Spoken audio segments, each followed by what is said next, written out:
ഏറ്റവും കൂടുതൽ കയർ ഫാക്ടറികൾ ഉള്ള കേരളത്തിലെ ജില്ല?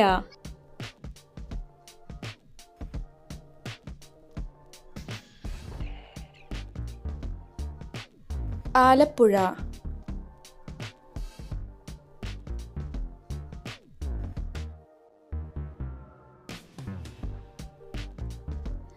ആലപ്പുഴ, എറണാകുളം, കണ്ണൂർ എന്നീ തീരദേശ ജില്ലകളിലെ ഉപ്പുവെള്ളം കയറുന്ന നിലങ്ങളിൽ ചെയ്യുന്ന കൃഷിക്കു പറയുന്ന പേരാണ് പൊക്കാളി. പൊക്കാളി കൃഷി അറിയപ്പെടുന്ന മറ്റൊരു പേര്?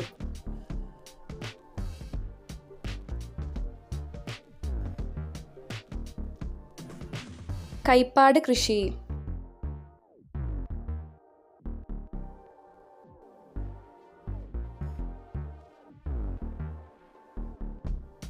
അന്താരാഷ്ട്ര നെൽവർഷമായി ഐക്യരാഷ്ട്ര സംഘടന ആചരിച്ച വർഷം?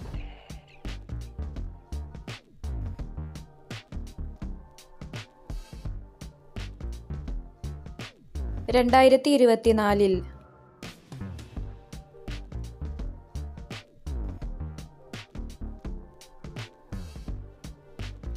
കീടനാശിനികൾ അനിയന്ത്രിതമായി ഉപയോഗിച്ചാൽ ഉണ്ടാകുന്ന ദുരന്തങ്ങളെക്കുറിച്ച് ആദ്യമായി മുന്നറിയിപ്പ് നൽകിയ ശാസ്ത്രജ്ഞൻ?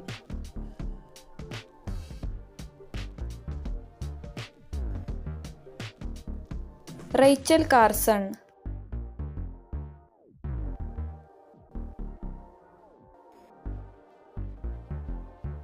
കീടനാശിനികളുടെ വിവേചനരഹിതമായ പ്രയോഗം പ്രകൃതിക്കും മനുഷ്യവർഗത്തിനും വരുത്തിവെക്കുന്ന ദുരന്തം അനാവരണം ചെയ്ത റേച്ചൽ കാർസന്റെ 1962 പുറത്തിറങ്ങിയ ഗ്രന്ഥം ഏതാണ്?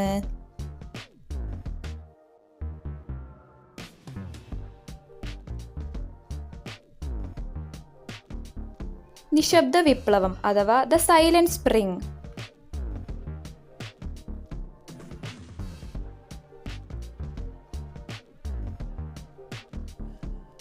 പശ്ചിമഘട്ടത്തിലെ പരിസ്ഥിതി വിലോല മേഖലകളെ കണ്ടെത്താനുള്ള മാർഗരേഖ ആവിഷ്കരിക്കാനായി കേന്ദ്ര വനം പരിസ്ഥിതി വകുപ്പ് നിയോഗിച്ച കമ്മിറ്റിയുടെ ചെയർമാൻ ആരായിരുന്നു?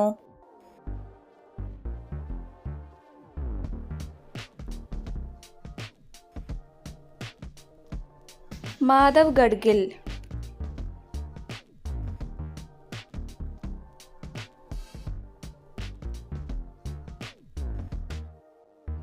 വിദ്യാലയങ്ങളിലെ ഉച്ചഭക്ഷണ പരിപാടിക്ക് തുടക്കമിട്ടത് ഏതു വർഷം മുതൽ?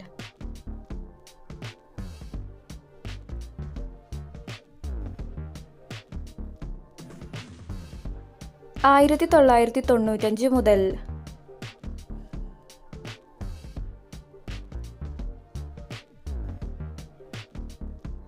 സ്ത്രീകളുടെയും കുട്ടികളുടെയും പോഷകാഹാരക്കുറവ് പരിഹരിക്കുന്നതിന് തദ്ദേശ സ്വയംഭരണ സ്ഥാപനങ്ങളുടെ സഹായത്തോടെ കേരള സർക്കാരുകൾ നടപ്പിലാക്കിയ പ്രധാന പരിപാടി ഏതാണ്?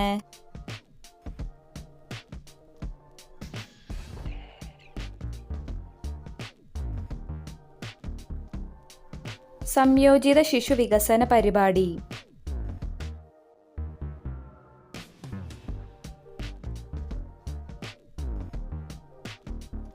കേരളത്തിലെ നേത്രദാന ഗ്രാമമായ ചെറുകളത്തൂർ ഉൾക്കൊള്ളുന്ന ജില്ല?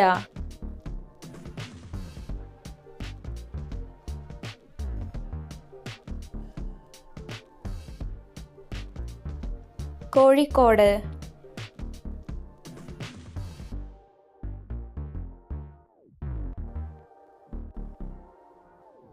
ആദായ നികുതി വകുപ്പ് നൽകുന്ന തിരിച്ചറിയൽ രേഖയ്ക്കു പറയുന്ന പേരെന്ത്?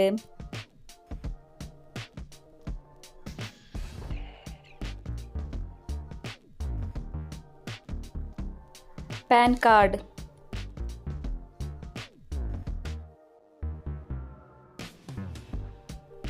നോർത്ത് മലബാർ ഗ്രാമീൺ ബാങ്കും സൗത്ത് മലബാർ ഗ്രാമീൺ ബാങ്കും ലയിച്ച് ഒന്നായത് 2013 ജൂലൈയിലാണ്.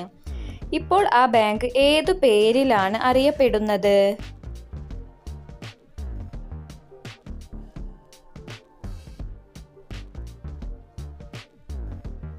കേരള ഗ്രാമീൺ ബാങ്ക്.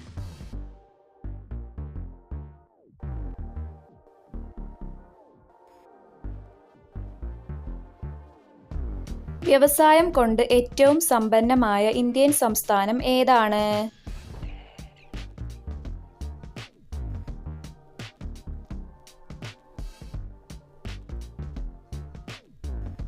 മഹാരാഷ്ട്ര.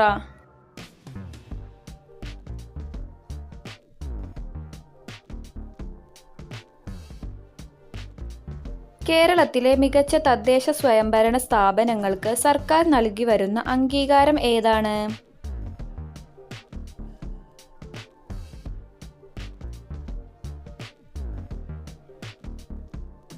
സ്വരാജ് ട്രോഫി.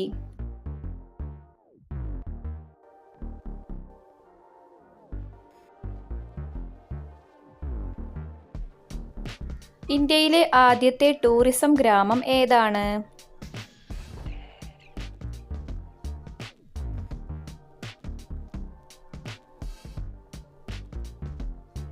എറണാകുളം ജില്ലയിലെ Kumbalangi.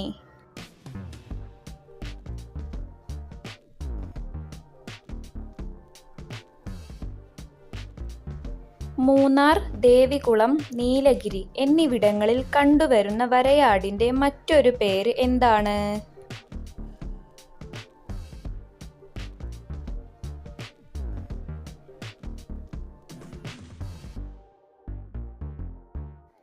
നീലഗിരിദാർ.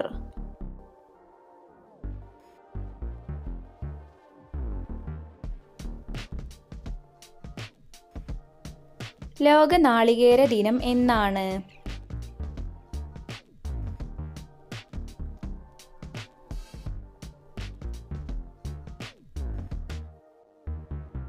September 2.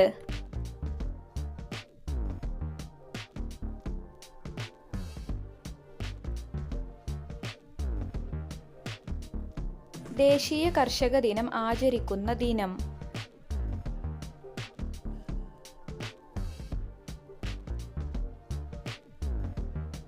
December 28.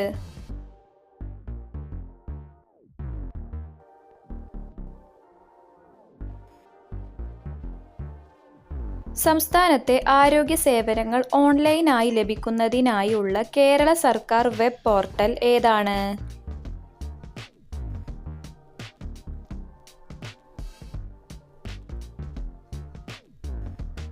E-health.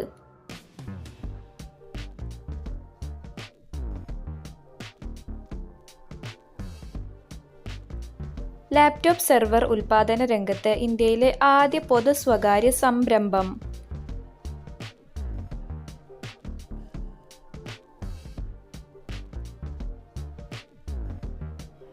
Coconics.